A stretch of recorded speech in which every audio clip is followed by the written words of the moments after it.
హైదరాబాద్లో సంక్రాంతి పండగ స్టార్ట్ అయిపోయింది. ఇది మనకి ఎరకనే కదా. సో భోగి, సంక్రాంతి, కనుమ, ముక్కనుమ ఇట్లా 4 రోజులు పండుగ చేసుకుంటారు. సో ఇక్కడ నుంచి సొంతూరులోకి పోయేటోళ్ళు అయితే పోయారు, కానీ ఇక్కడనే ఉండే వాళ్ళు కూడా పండుగ ఘనంగానే చేసుకుంటున్నారు. ఇక భోగి నాడు మనకు తెలిసే ఆ రోజైతే నాన్ వెజ్ తినరు. అండ్ దాంతోపాటు ఆ రోజు పూజలు కావచ్చు, భోగి పండ్లు పోసుడు కావచ్చు, అండ్ భోగి పండ్లు పోసేటప్పుడు పాయసం చేసుడు కావచ్చు, ఇవన్నీ ఉంటాయి. ఇక సంక్రాంతి రోజు ఏంటంటే కొంతమంది మంచిగా దావత్లు చేసుకుంటారు, పండుగ చేసుకుంటారు, పతంగులు ఎగరేస్తుంటారు. ఇంకొంతమందికి మాత్రం నోము చేసుకునే ఆనవాయితీ ఉంటుంది అనమాట. సో నోము వేయాలి అంటే ఖచ్చితంగా ఉపవాస దీక్షలు ఉంటుంటారు. ఒక పూట భోజనం చేసి నోముకుంటూ ఉంటుంటారు అనమాట. అంటే మనకి కార్తీక మాసంలో ఎట్లాంటి నోములు ఉంటే కొంతమంది సంక్రాంతికి కూడా నోములు ఉండే ఆనవాయితీ ఉంటారు. సో నోములు ఉండే వాళ్ళకైతే నాన్ వెజ్ అస్సలే తినరు. ఇక ఇవాళ కనుమ. సో కనుమ పండుగకి ఖచ్చితంగా ముక్క కొనాల్సిందే, తినాల్సిందే. మనకి ఎట్లయితే మృగశిర కార్తీక చేపలకి ఎంత డిమాండ్ ఉంటుందో ఇవాళ కనుమకి, రేపు ముక్కనుమకు కూడా ముక్కకు అంతే డిమాండ్ ఉంటుంది. కొంతమంది నాటుకోడి తినడానికి ఇష్టపడుతుంటారు, ఇంకొంతమంది మటన్, చికెన్.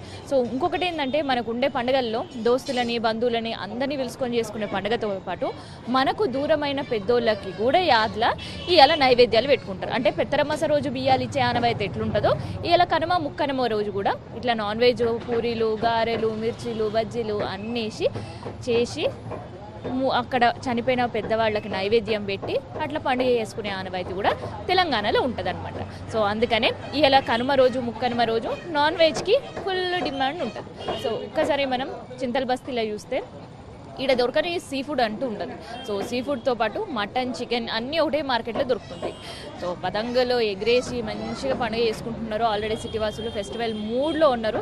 ఇక నిన్నటి వరకు హాలిడేస్ ఉన్నా ఇంకొంతమంది వాళ్ళ హాలిడేస్ ఎక్స్టెండ్ కూడా చేస్తున్నారు.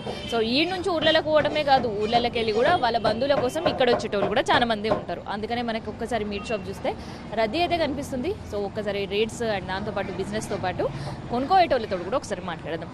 సో మీ పేరేంది? నా పేరు శివకుమార్ అండి. సో ఇలా పండుగ కనుమ ఎట్లా చేసుకుంటారు? బాగానే చేసుకుంటాండి వాళ్ళు, ఎందుకంటే ఇక నిన్న సోమవారం, మొన్న ఆదివారం కాబట్టి ఇక ఎవరు కూడా అంత చేయరు, నాన్ వెజ్ ఎవరు తినరు. ఈరోజు చాలామంది కూడా బాగానే చేసుకుంటారు. పండుగ అనేది ఈ రోజే కనపడుతుంది అందరికి కూడా. మరి కొంతమంది వాళ్ళ కనుమకి చనిపోయిన మన పెద్దోళ్ళకి నైవేద్యాలు పెట్టుకోవడం అట్లాంటివి కూడా చేస్తుంటుంటారు.